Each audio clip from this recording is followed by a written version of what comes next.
What do the Geneva Conventions say that the defending country is allowed to do to protect itself?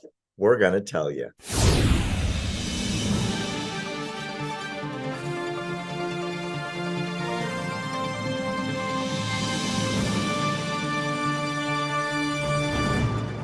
There's a concept now that's being talked about a lot in Britain, among other places, proportionality. In other words, if someone declares war on a country, one country declares war on another country, you're allowed to respond, but only to a certain extent. And I find this argument so disingenuous, as if during, say, World War II, if German sympathizers had been publishing articles, you're blowing up too much of Germany. We don't deserve it. Civilians are dying. Or similarly, Japanese, or you name the war. I've never seen anything like this where great numbers of people were slaughtered horrifically, intentionally, having nothing to do with the war, just a beast-like aggressiveness, the likes the world has not seen in 70 or 80 years. And as we predicted, the Israeli military would respond harshly, which they have. And now they're being accused of war crimes. And legal think tank after think tank, and I'm talking about serious ones, are all saying the same thing. It's not the number of people. It's, are you responding as a normal country would to go get the people that did this to you so they don't do it again?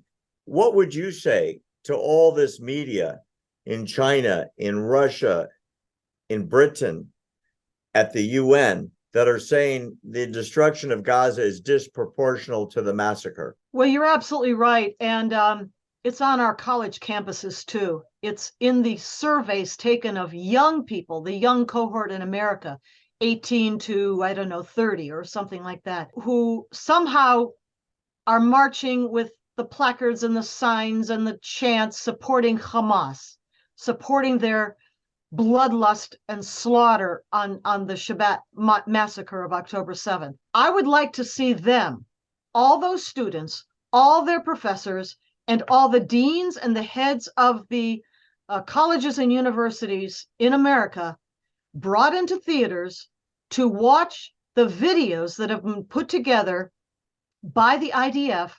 And they have shown these spliced together videos, as we said, of the GoPro cameras on the Hamas jihadis and committing their atrocities, shown those so far to journalists. I think all of the colleges and universities and the people in them should be brought to audiences, brought to theaters to watch those videos. But to proportionality, according to international law, proportionality does not mean he fires a missile and so the other guy fires one missile back. No.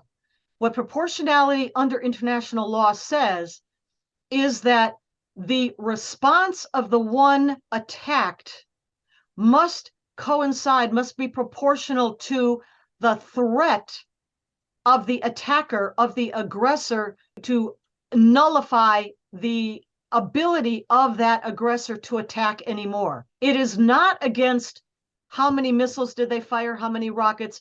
It's against the threat as a whole.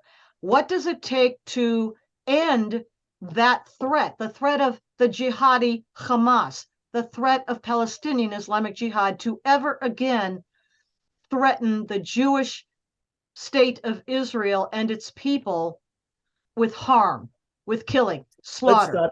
Let's stop you right there.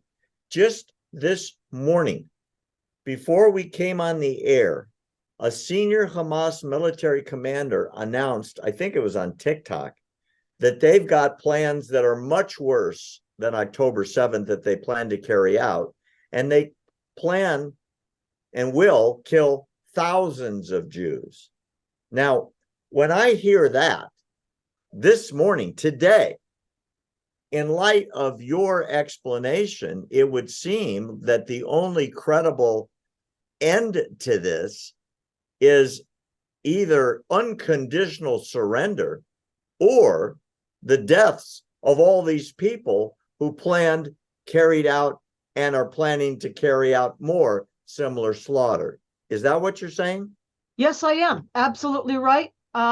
It is a response that is justified. It is moral. It is ethical. It would be immoral not to respond after what these jihadis did to Israel and the people of Israel. And so the Israeli army, by the way, I mean, as you well know, Barry, is, I think, probably the most ethical, moral military force on the face of the earth that the world has ever seen, in the care it takes to try to avoid collateral damage and non-combatant civilian casualties.